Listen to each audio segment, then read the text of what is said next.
Hello everyone, my name is Amber and welcome to my channel. Today is March 11th, 2021, so 16 years ago. Eric would have been 7 months old. I was a stay-at-home mom and Josh was doing plumbing.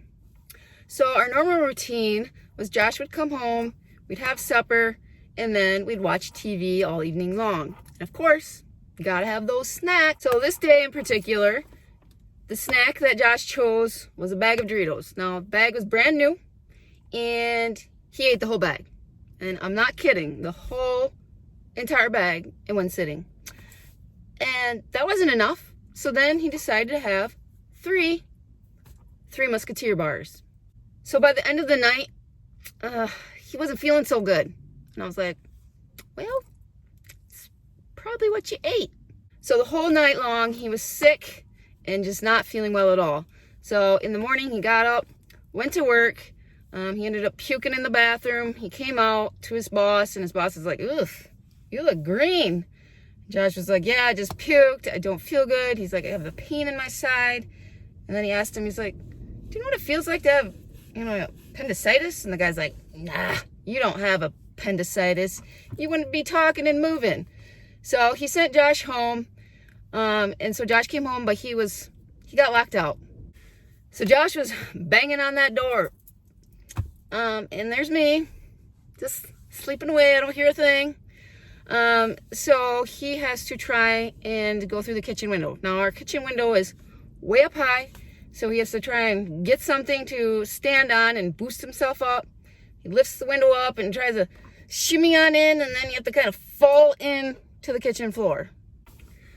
So then he comes upstairs into the bedroom, wakes me up, and just says, he's been puking, it doesn't feel good. And I was like, well, now you know what it feels like when I have the flu.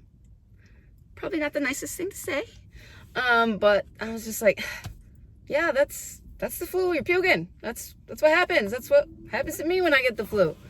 So then some time passed, and he's like, I don't feel good with this pain.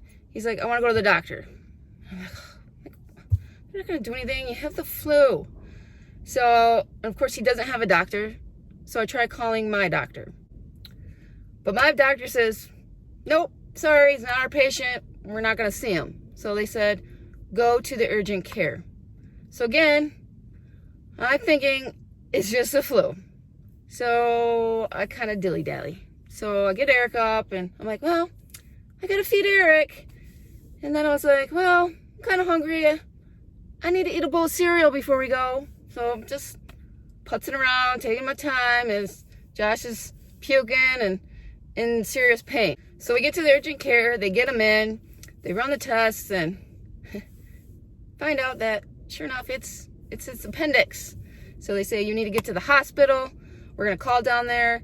We're going to get you a room, and then you're going to have surgery. So they said, go to the ER and just let them know that you need to go to your room. So we get to the ER, and I explain everything, that we've been to the urgent care.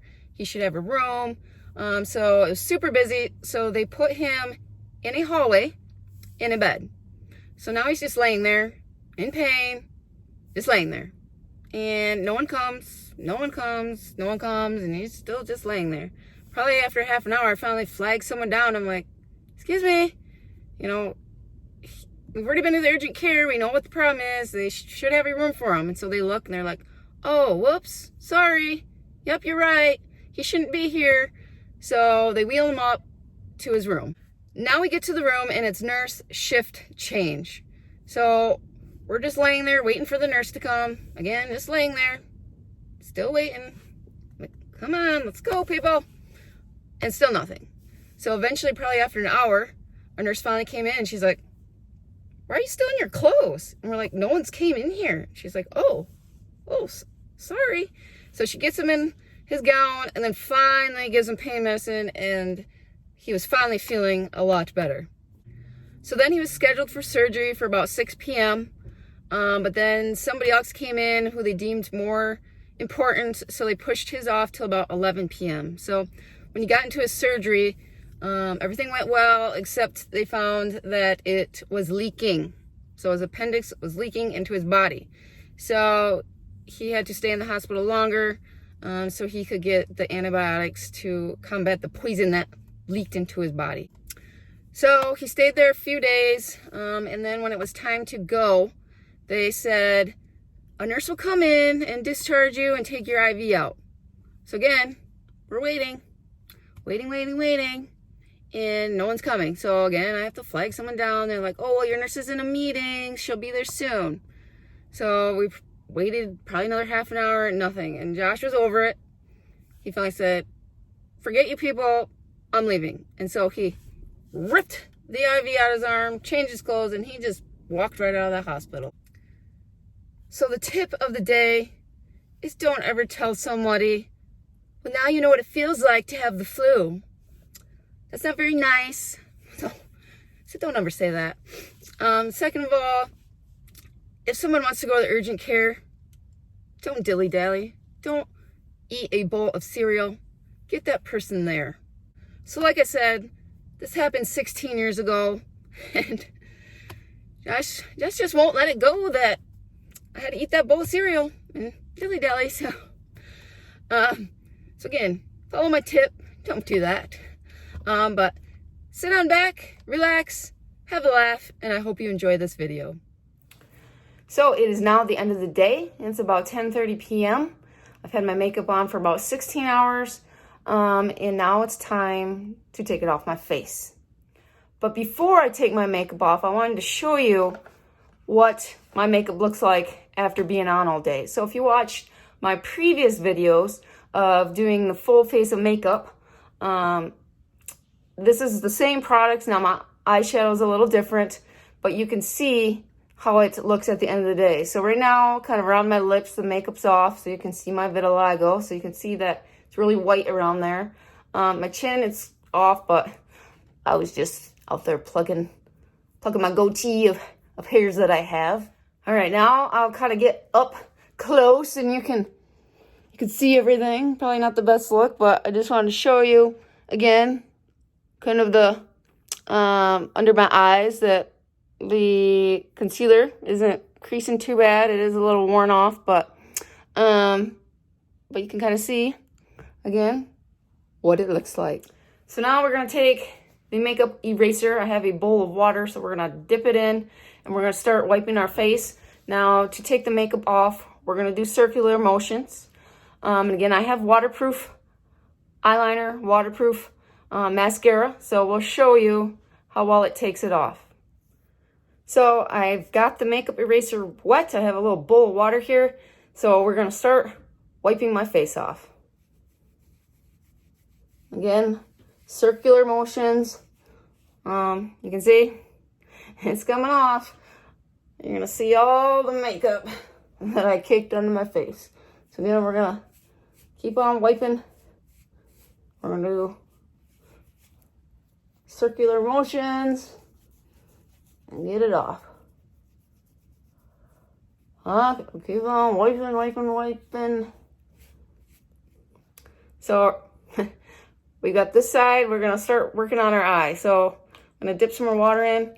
Now, because it is waterproof, it's gonna take a little work. It's gonna take a lot of scrubbing to get it off. So here we go. So get those eyebrows, get the eyeshadow. That's coming off pretty good. Again, eyeliner and mascara is still there, so we're gonna dip in again and keep on wiping. So I'm gonna kind of wipe down. I try to wipe up to get it off and just scrub away. I'm gonna go down again. I'm gonna get a little more wet.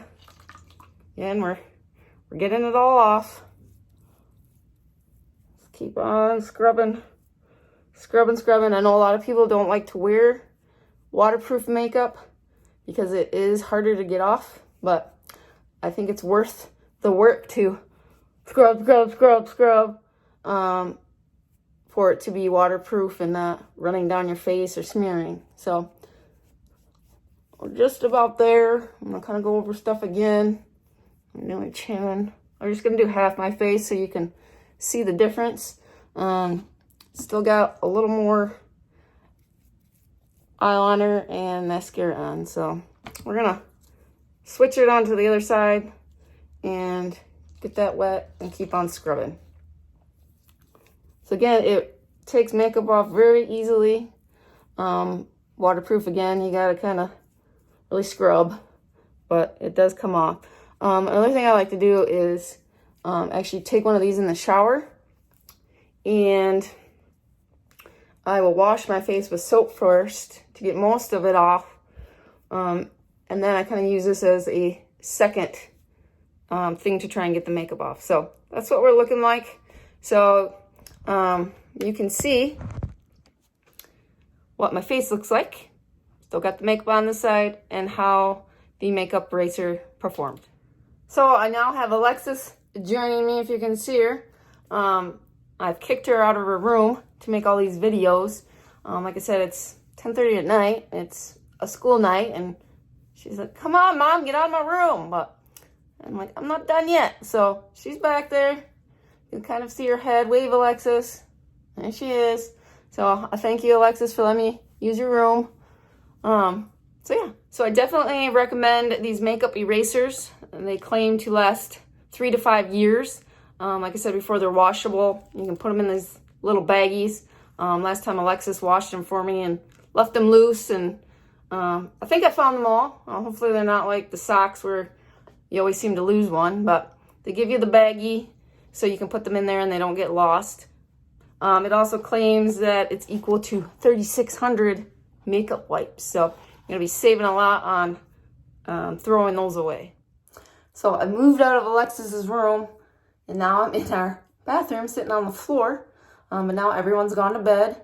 But I am a night owl, and my favorite time is when everyone does go to sleep. It's my alone time.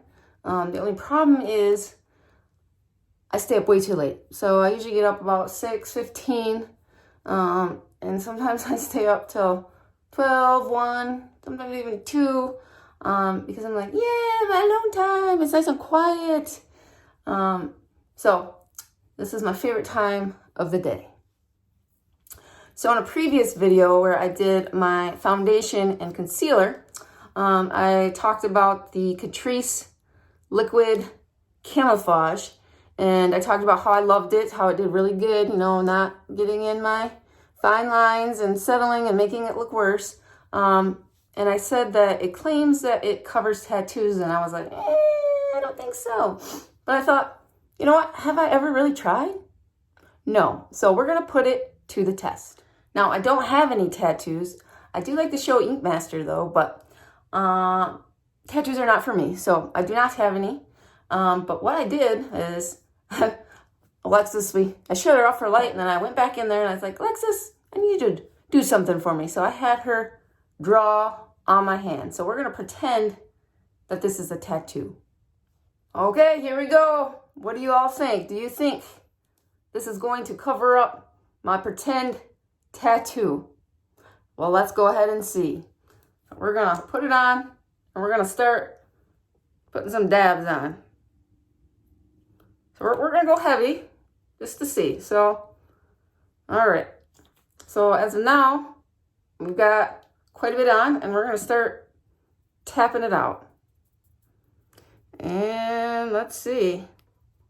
Is it going to cover it? Okay. We're tapping, blending it out. I can still see it. So I'll let it sit for a little bit. Still can see it. We're going to try another layer. So let's see. Maybe it takes a couple layers. So let's give that a whirl. So we're gonna put some more on. We're gonna smear it all over. We're gonna waste all my concealer on my hand. So we're gonna start tapping. And okay, we've tapped it. It's still there. Let's try one more time. We'll try one more coat. I'm trying to give them the benefit of the doubt. It's not looking so good, but we'll try one more coat. All right, this is starting to run out, but let's put some more on. Dab.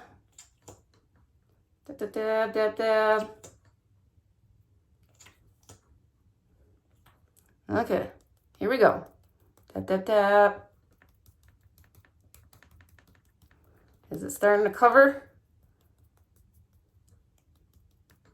All right, I think it's just starting to smear it. This was a eyeliner, but it covered up better, but I still can see it. I'm gonna vote no, that it doesn't cover tattoos. Thank you for watching my video. If you enjoyed it, don't forget to hit that like button and also subscribe to my channel. Well, have a great night. Remember, Jesus loves you, and we'll see you in the next video. Bye.